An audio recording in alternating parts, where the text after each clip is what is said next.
Shalom, Akio. Welcome to Shoshannah's Garden. This is Lavatia, where we sow seeds and reap harvest.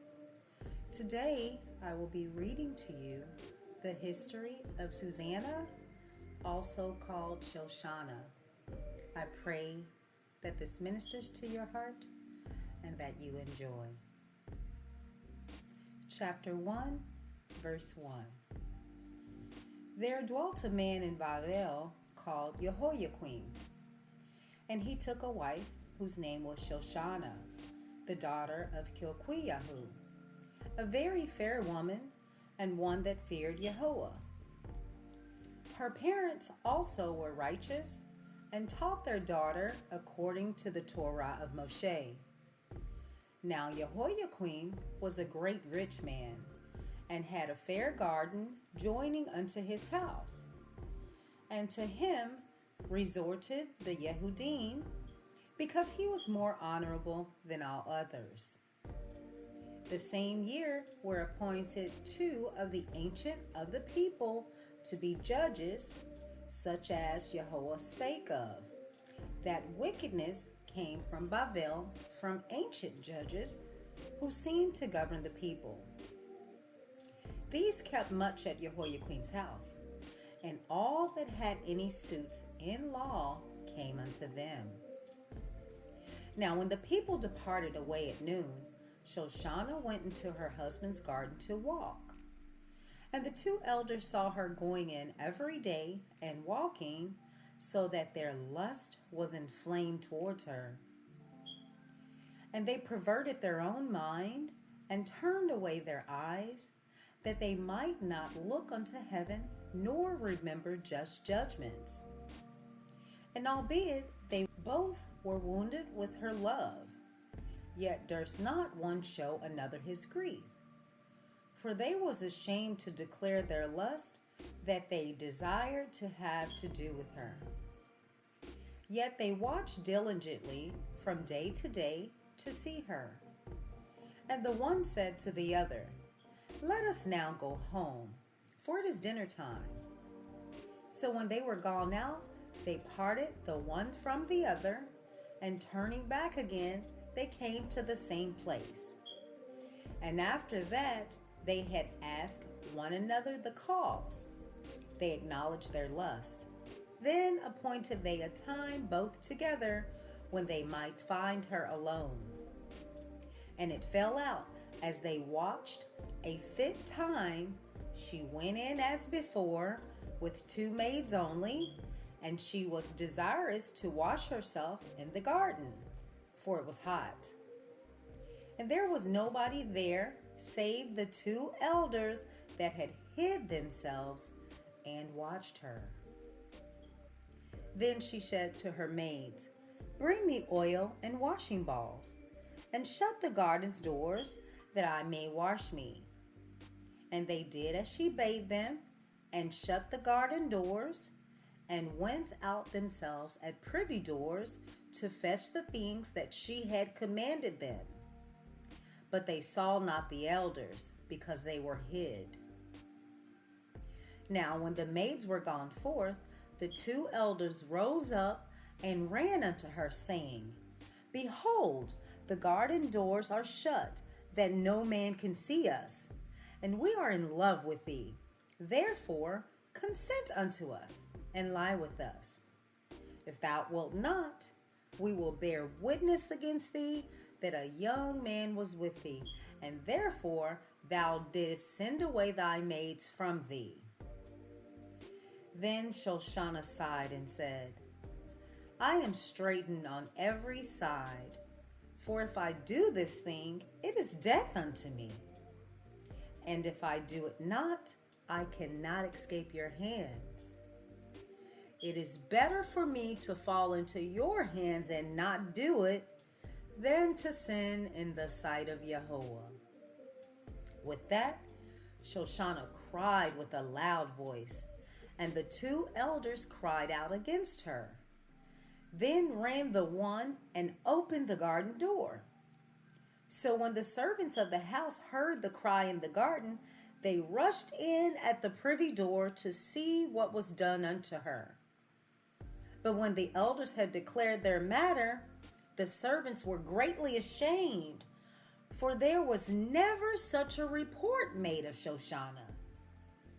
And it came to pass the next day, when the people were assembled to her husband Jehoiakim, the two elders came also, full of mischievous imaginations against Shoshannah, to put her to death, and said before the people, Send for Shoshannah, the daughter of Kilquiyahu, Jehoiakim's wife. And so they sent. So she came with her father and mother, her children, and all her kindred. Now Shoshannah was a very delicate woman, and beauteous to behold. And these wicked men commanded to uncover her face, for she was covered, that they might be filled with her beauty. Therefore her friends and all that saw her wept. Then the two elders stood up in the midst of the people and laid their hands upon her head, and she, weeping, looked up toward heaven, for her heart trusted in Yahweh. And the elders said, As we walked in the garden alone, this woman came in with two maids, and shut the garden doors, and sent the maids away. Then a young man, who there was hid, came unto her, and lay with her.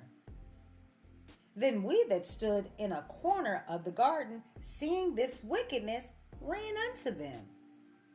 And when we saw them together, the man we could not hold, for he was stronger than we, and opened the door and leaped out.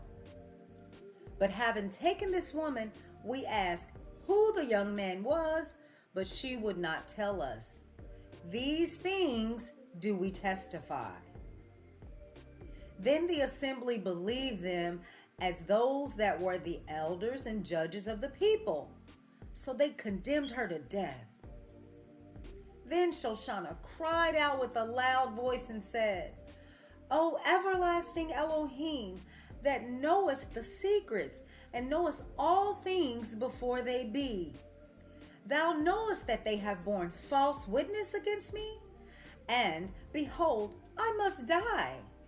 Whereas I never did such things as these men have maliciously invented against me. And Yahweh heard her voice. Therefore, when she was led to be put to death, Yahweh gave the Ruach HaKodesh upon a young youth whose name was Daniel, who cried with a loud voice, I am clear from the blood of this woman. Then all the people turned toward him and said, What mean these words that thou hast spoken? So he, standing in the midst of them, said, Are ye such fools, ye sons of Yisrael, that without examination or knowledge of the truth ye have condemned a daughter of Yisrael? Return again to the place of judgment, for they have borne false witness against her.